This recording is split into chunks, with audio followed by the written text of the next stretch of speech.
میرے بچیوں درجی بدل لینا, نائی بدل لینا, محلہ بدل لینا, علاقہ بدل لینا, ہوٹل بدل لینا, جوتی کا برانڈ بدل لینا, فون بدل لینا, گھڑی بدل لینا, لیکن پتر عقیدہ نہ بدلنا کبھی. بھائی یہ انجینئر کی کیا اوقات ہے؟ تو اور میں اس عقیدے پہ ہیں جس عقیدے پہ غوث پاک تھے, تو اور میں اس عقیدے پہ ہیں جس عقیدے پہ جناب خواجہ غریب نواز تھے.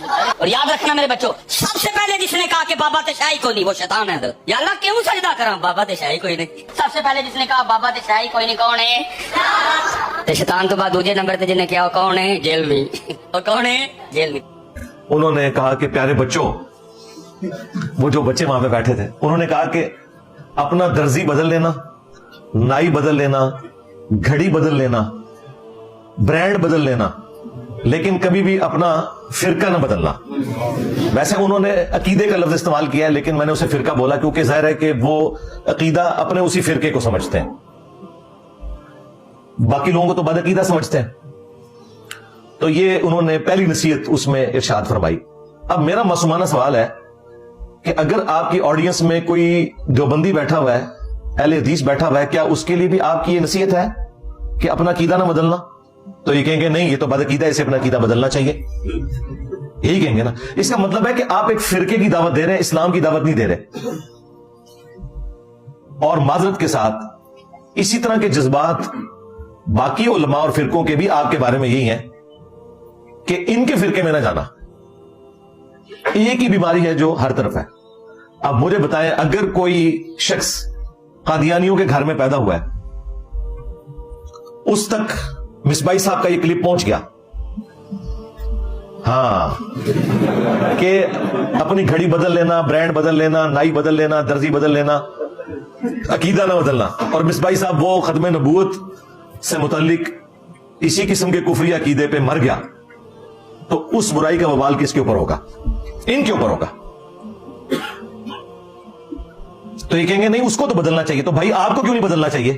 آپ کو یہ کہنا چاہیے کہ بھائی آپ نے اپنے آپ کو قرآن و سنت کے مطابق کرنا ہے, کیونکہ نبی صلی اللہ علیہ وآلہ وسلم نے حجۃ الوداع کے موقع پر دو چیزیں چھوڑی تھیں, ایک اللہ کی کتاب اور اس کے نبی کی سنت. المستدرک للحاکم میں صحیح سند سے یہ حدیث موجود ہے. بابا کوئی نہیں تھا چھوڑا, بابیاں لے ہو, ہاں, حالانکہ نبی الاسلام کے پاس وہ بابے تھے جو چھوڑے بھی جا سکتے تھے, صحابہ کرام علیہم رضوان. لیکن آپ صلی اللہ علیہ وآلہ وسلم کو پتا تھا کہ جیسے میں دنیا سے چلا گیا, ان بابوں نے بھی دنیا سے چلے جانا ہے. میں ان چیزوں کے ساتھ جوڑ کے جاؤں امت کو کہ اگر کوئی شخص 1400 سال بعد بھی آئے نا, تو وہ اس کے ساتھ جڑ سکے, یعنی قرآن اور سنت کے ساتھ. آج کی ڈیٹ میں تو حضرت ابوبکر کا وہی سٹیٹس ہے جو رسول اللہ کا ہے, یعنی دونوں دنیا سے چلے گئے. حضرت عمر, عثمان, علی رضی اللہ عنہم اجمعین وعلیہم السلام اجمعین کا وہی سٹیٹس ہے جو نبی الاسلام کا ہے کہ دنیا سے چلے گئے. حتیٰ کہ آخری صحابی کو بھی فوت ہوئے 1350 سال گزر چکے ہیں. ابو طفیل عامر بن واثلہ المتوفى 110 ہجری میں فوت ہوئے, اور آج چل رہی ہے 1445 ہجری. تو نبی الاسلام نے کتاب و سنت کے ساتھ جوڑا, یا پھر غدیر خم پہ فرمایا قرآن اور اہل البیت, دو چیزیں چھوڑ کے جا رہا ہوں. اور اس میں قرآن کے لیے تو اسپیسیفکلی فرمایا کہ یہ اللہ کی کتاب ہے, اس میں ہدایت ہے, اس میں نور ہے, تم اللہ کی کتاب کو پکڑو, اپنا تعلق اس کے ساتھ مضبوط کرو. اللہ کی کتاب اللہ کی رسی ہے, جو اسے پکڑے گا وہ ہدایت پہ ہوگا, جو چھوڑ دے گا وہ گمراہ ہو جائے گا. اور پھر دوسری بھاری چیز میرے اہل البیت ہے, میں اپنے اہل البیت کے معاملے میں تمہیں اللہ کا خوف دلاتا ہوں. یہ بات آپ علیہ السلام نے 3 دفعہ ریپیٹ کی کہ میں اپنے اہل البیت کے معاملے میں تمہیں اللہ کا خوف دلاتا ہوں, میں اپنے اہل البیت کے معاملے میں تمہیں اللہ کا خوف دلاتا ہوں. تو اللہ کے فضل سے یہ ہمارا پلیٹ فارم ہے جو قرآن و سنت پہ کھڑا ہے, توحید کے اعتبار سے, عقائد کے اعتبار سے, اعمال کے اعتبار سے, اور اہل البیت کا دفاع بھی اسی پلیٹ فارم سے ہو رہا ہے. اور اہل البیت کے دشمنوں کو ننگا کرنے والا پلیٹ فارم بھی ہمارا پلیٹ فارم ہے قرآن و سنت کی روشنی میں.